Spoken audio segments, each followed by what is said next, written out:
Susan Hu lives in New York City with a house full of roommates from her senior class at Columbia. But unlike a lot of recent college grads, Susan turned down a high-paying paralegal job with a corporate law firm to join the fight for international human rights. So I'm going to work today, saving the world. Born in Beijing, Susan moved to Minnesota as a child. After heading to New York for school, she followed a lead and applied for an internship at the Center for Constitutional Rights. There, she learned about the situation at the Guantanamo Bay Detention Center. At that time, the Guantanamo project was just blowing up, and the paralegal who was there before me pulled me aside and said, "I really need an intern. Will you help me?" Guantanamo is the controversial prison where the U.S. has been holding hundreds of men since 2002 without charges. The Bush administration claims that these detainees, classified loosely as enemy combatants in the war on terror, have no right to a trial, a point the CCR has fought for years. It was really hard when I first started working there. I would think about it before I went to bed. I'd think about it when I wake up in the morning. So these are all our files. As you can see, there's a lot of paperwork, but unfortunately, there's still a lot about the men that we don't know. And all these men, are still down in Guantanamo. Susan spends her days coordinating over 500 attorneys around the country, who now represent most of the 380 detainees remaining at Guantanamo. There's a lot of strategizing that we need to do. She also works to raise awareness about the situation at Guantanamo, reaching out to student activists. This would be a really great way to get signatures for a petition or a letter that people would want to send out to their senators. I love it because, it makes you feel like you're really part of something, some sort of movement. At the heart of this movement is the question of habeas corpus, a basic human right the Guantanamo detainees are being denied. And it basically prevents someone from being, arbitrarily detained by a government without knowing why. You can't throw someone in jail and not charge them for 5 or 6 years.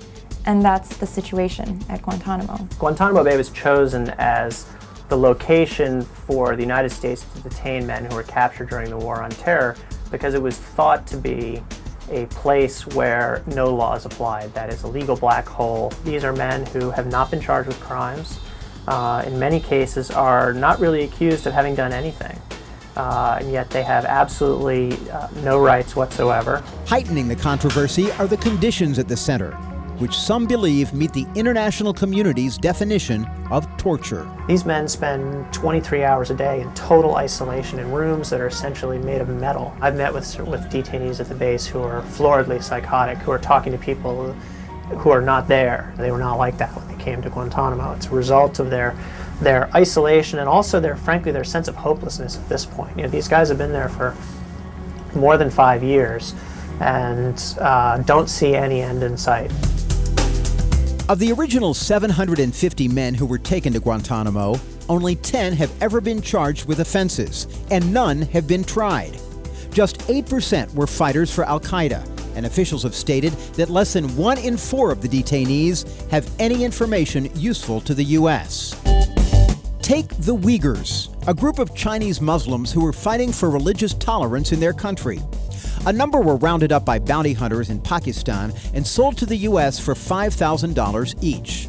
One member of the group, a CCR client, was only 17 when he was brought to Guantanamo, captured on his way to college in the U.S. He grew up as a teenager in China, and it was always a dream of his parents for him to go to college in the United States. He was like any teenager in the United States. He wanted to hang out with his friends and have a good time, and unfortunately a large part of his teenage years were lost to Guantanamo. Shockingly, this Uyghur detainee was held at the prison for an additional year after he was cleared for release by the military. In fact, most of the people who are in Guantanamo are not terrorists. So what we at CCR have been doing is trying to bring some light to this very dark place in the world. Now, Susan is preparing for her first trip down to Guantanamo to meet with 5 detainees from Saudi Arabia, Libya, and Algeria. These men have been down there for over 5 years.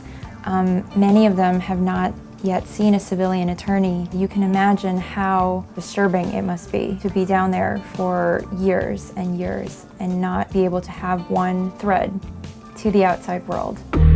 Our cameras were not allowed to film Susan's meetings at Guantanamo, but she described the experience. The meeting room itself is tiny, and it's really scary, and it's suffocating. I mean, it was a really oppressive atmosphere. I was only in there for 2.5 hours. The client is restrained. They will have his ankle shackled to the floor so he can't really get up and move or walk around. The sense of hopelessness, you can almost see it in their eyes. As I was sitting there and listening to Wells explain everything that's going on about Guantanamo, how it's at the center of an international controversy, I can imagine him thinking, you know, what do I care? You know, I can imagine him thinking, but I'm still here. Throughout her 3-day visit to the base, Susan kept a special journal for MTV News, which you can read in its entirety at mtvnews.com. We need to be able to stand up and say, I don't stand for torture, and I don't stand for, you know, indefinite detention. In the end, I still think that, you know, this is where I can actually make a difference.